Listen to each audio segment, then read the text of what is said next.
Guys, I have a feeling that the New Jersey Devils are not going to sneak their way into the playoffs because looking the rest of the way, the numbers don't stack up in their favor. And this loss against the Ottawa Senators, it hurts their chances even more. We have a lot to break down in today's episode of Locked On Devils. Buckle up, everybody.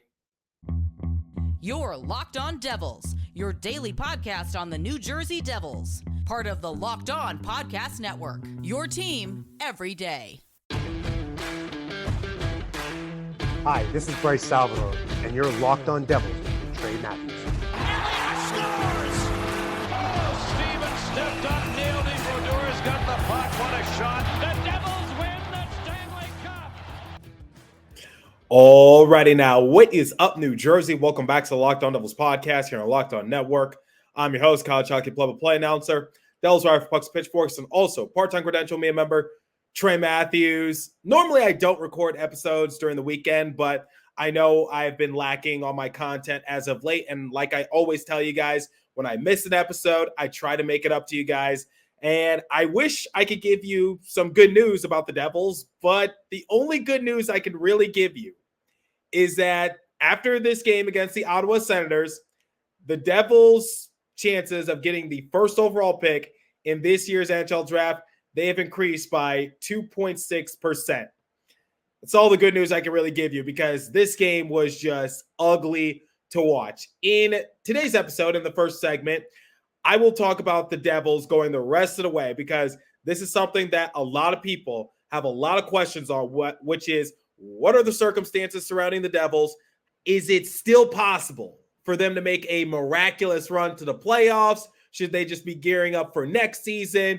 What's going on? And then in the second segment, I will share some of my key takeaways from the game because while the Devils did show some good spurts of good hockey, for the most part, they just let the Ottawa Senators run right over them. And then in the third and final segment, like I do with every post-game recap, I will compare the stats and give the Devils a letter grade. Like I said moments ago, I wish I could give you guys more good news, but it's bad news, and more bad news. The first bit of bad news, not so fun fact, the last time that the Ottawa Senators won a game in regulation was over a month ago on February 22nd against the Dallas Stars. Unacceptable, but wait, it gets worse. The last time that the Ottawa Senators scored 5 or more goals in a game, you would have to go back to February 13th against the Columbus Blue Jackets when they scored 6 goals on Johnny Gaudreau and all them boys. And to make matters even worse than they already are, it is possible for the Devils to make the playoffs. However, they have 11 games remaining this season. They're going to have to win 9 of them. And keep in mind, they still got to play the Toronto Maple Leafs 3 times. I know I've been hammering that home the last few episodes, but let's face it, Austin Matthews, he's having an incredible year. That's not going to be easy. And like I just said, Devils in their next 11 games, they're going to have to win 9 of them, as in they can only afford to drop 2 more games.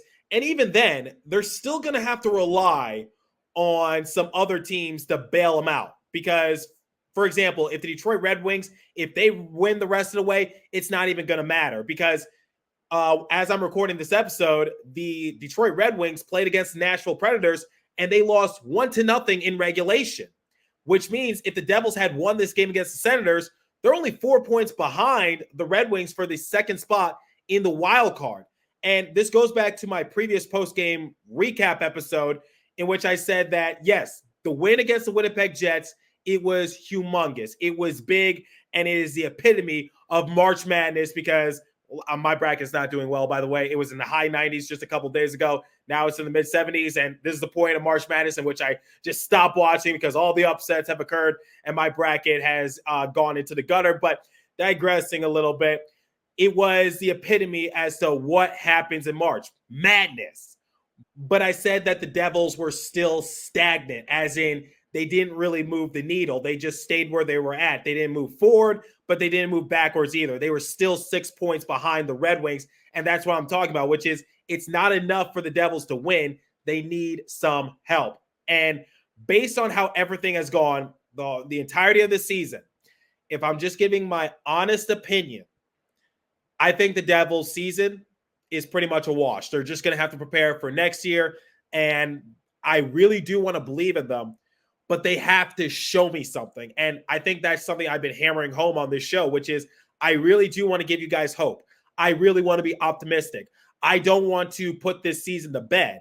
But the problem is the only thing that's been consistent throughout the course of the year has been the Devils' inconsistency. Because, like I just said, I know I sound like a broken record when I say this.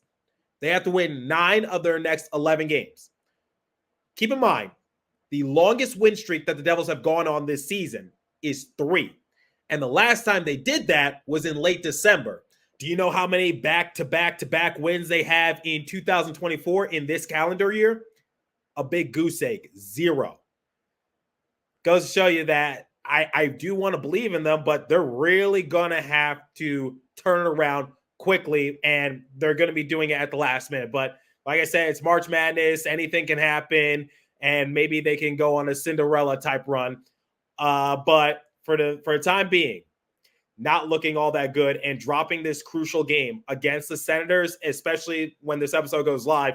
The Devils have to play another game against the New York Islanders, who are coming off a big win themselves against the Jets.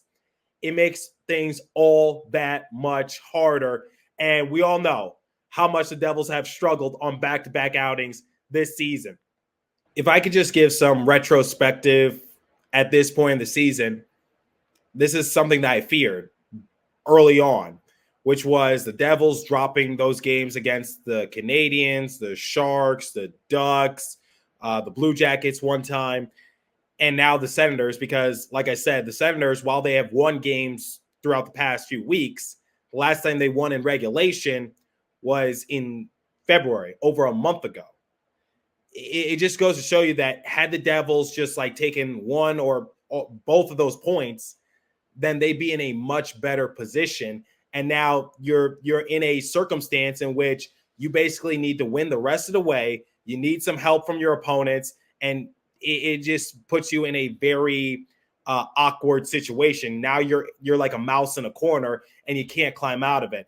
And in this game against the Senators, I think the biggest thing, and this is going to lead into the next segment, is that the Devils, they did not have that sense of urgency similar to their previous 3 matchups, because one of the things I've been raving about them is like in the game against the Golden Knights, in the game against the Penguins, in the game against the Jets, all 3 matchups, while the Devils did lose one of them, that was to Vegas, they still came out with a purpose, and I think that's my biggest takeaway. And once again, that's going to lead into the second segment. But before we continue, let me tell you guys about Indeed. Lindy Ruff might be looking for a new job on Indeed, but in all seriousness, if you're hiring, you need Indeed, because Indeed is a hiring partner where you can attract, interview, and hire all in one place. And Indeed is the only job site where you're guaranteed to find quality applicants that meet your must-have requirements, or else you don't pay.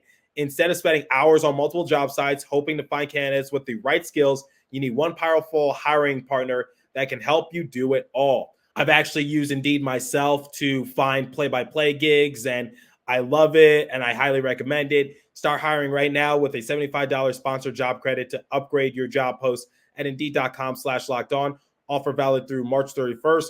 Go to Indeed.com/lockedon to claim your $75 credit before March 31st. Indeed.com/lockedon. Terms and conditions apply. Need to hire? You need Indeed.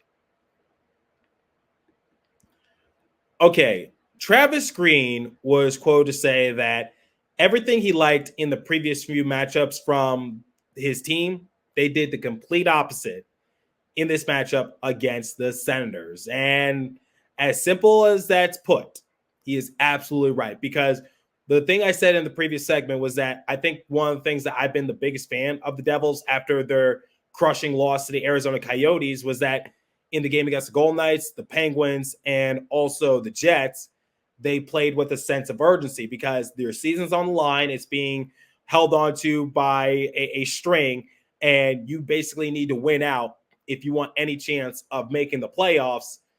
And the Devils played like a hungry team. Against the Golden Knights, yes, they came out on the losing end, but that is the reigning Stanley Cup champions. And going into their building, especially with the hype surrounding their team after the trade deadline, wasn't going to be an easy challenge for the Devils. the Penguins. Devils have a personal winning streak against them. They have won 7 straight matchups against Pittsburgh. And then the game against the Jets, in which Colin Miller and Tyler Toffoli make their return to the Prudential Center, that was definitely going to be pivotal for New Jersey. And while the scoring did not occur in the second period, a big X factor for the Devils was that they needed to score first at any point, because the Jets were 43-1 entering that matchup when they scored the opening goal. As in, if the Jets went up 1-0, that game, you could pretty much put it to bed. And unfortunately, the Devils went back to their old ways, in which they allow the first goal of the game, which, by the way, they are 8 shy from tying the NHL record for allowing the most first goals of the season. And the second period, they played much better. They were down 1-0. I'm not sure what Travis Green said to his team in between the intermissions, but whatever he said, it worked, because you saw Jesper Bratt go off and running, and he tied it 1 apiece. And I even put it out on social media. You can nickname Jesper Bratt Wheels. And something that a lot of people have been talking about for Jesper Bratt is that he just hasn't been scoring much as of late. And you're right, because that was his first goal in 12 games. But I said he was bound to go on a cold streak. Unfortunately, it's towards the end of the season when we kind of need him the most. But at the same time, Jesper Bratt has been one of the more consistent assets on the Devils. And I'm glad that he got the party started for New Jersey, and that struck new life into them.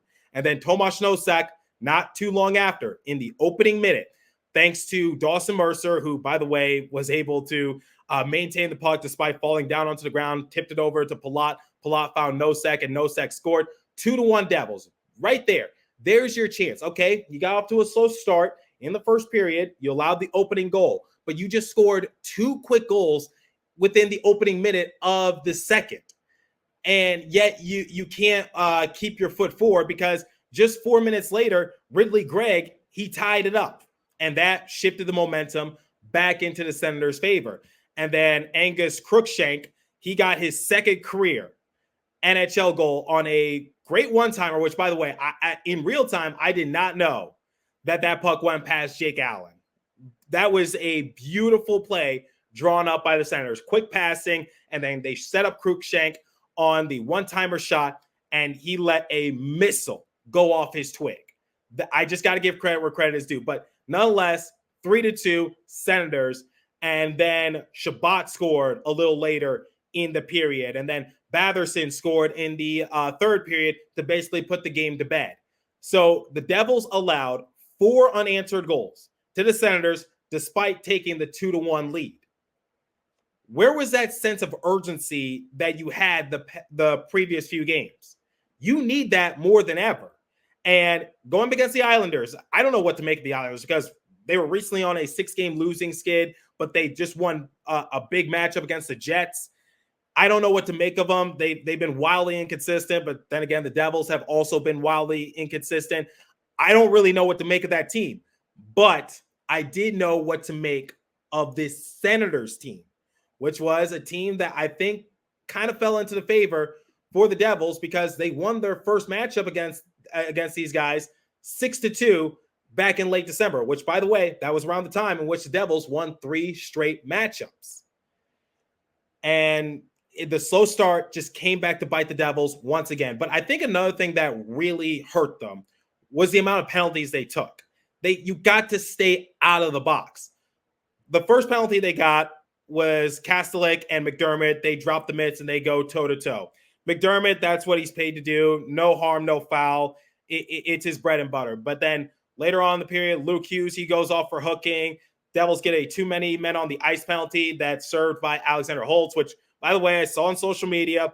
Why does Alexander Holtz go to the penalty box in that case? Well, similar to how Ryan Novozinski put it out on social media, Alexander Holtz, he's not on the PK, and then you get a capable goal scorer sprung out of the penalty box once that time is served. And I think, once again, Novo put that really nicely. And then John Marino, he gets a high sticking call. Second period, it was more penalties assessed to the Senators, but third period, Meyer, he got a slashing call. The thing is, there was just a lot of penalties combined by both respective teams. Devils had 6, Senators had 5. It kind of slowed down the pace, and most of those penalties occurred in the first period. But I think that's what really slowed down the Devils, which is you got to stay out of the penalty box. because you're not giving yourself a fighting chance. And then what killed them the most? Turnovers. Turnovers. Sloppy stick work. And this is something I've been talking about the last few episodes, which is it seems like sometimes the passing is just not there for the Devils. They can't make those tape-to-tape passes, and sometimes you really see that when they're on the power play. And they gave up a shorthanded goal in this game in the first period thanks to Joseph. It's unacceptable, and this is something that Bill Spalding and Ken Danico were hammering on home, especially in the third period, because it was on even greater display. Not only that, but within the opening few minutes, you saw the Devils committing a lot of turnovers. I believe they had, 5 turnovers within the first 12 minutes. So I think that's been one of the big issues for the Devils, which is they cannot get their passing correct. All in all, this was just a pitiful game for New Jersey. And if the season wasn't over already, it probably is now. They still have a chance. It's not at 0%, but it's getting closer and closer to that. And they just haven't shown me anything that they can really turn it around.